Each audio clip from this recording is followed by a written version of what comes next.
In the town of Hollowbrook, there was an abandoned mansion at the edge of the village, a place no one dared enter. For years, it stood empty, but strange rumors surrounded it. People spoke of whispers echoing from within and flickering lights seen through the windows, despite the house being abandoned. The townsfolk claimed it was cursed, and no one ventured near it. Siblings Ella and Ben, however, couldn't resist the allure of the mansion. Ella, 12, was fearless and always curious, while Ben, at 9, was more cautious, but still loved an adventure. They had heard the strange stories, but the more they heard, the more they wanted to uncover the truth. One stormy afternoon, they decided to explore the mansion. The rain fell heavily as they approached the old iron gate, which creaked open at their touch. As they entered, the air grew colder, and the house smelled of dust and neglect. The floorboards groaned under their feet as they stepped into the grand foyer, which was dimly lit by the storm outside. In the center of the room stood a large, ornate mirror, its frame dark and twisted. Ben, feeling uneasy, tried to warn Ella. "We should go back," he said, his voice trembling. "This place feels wrong."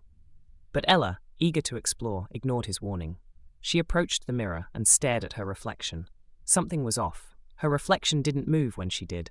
Instead, it smiled, wide, too wide, in a way that didn't match Ella's own expression. "That's not me," Ella whispered, her voice barely audible. Ben, terrified, grabbed her arm. "We need to leave now!"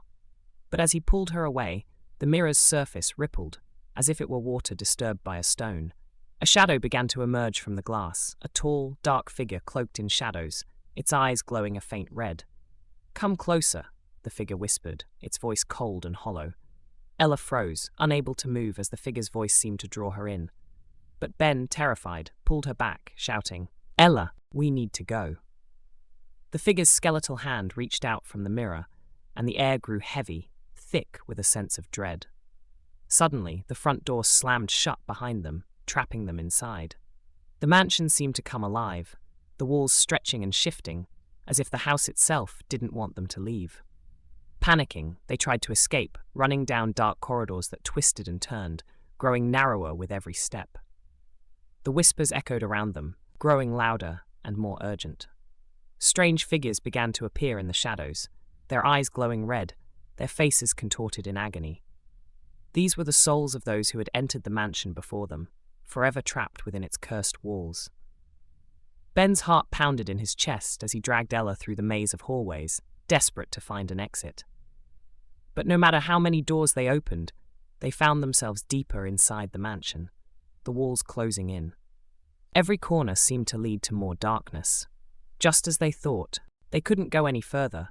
They saw the front door.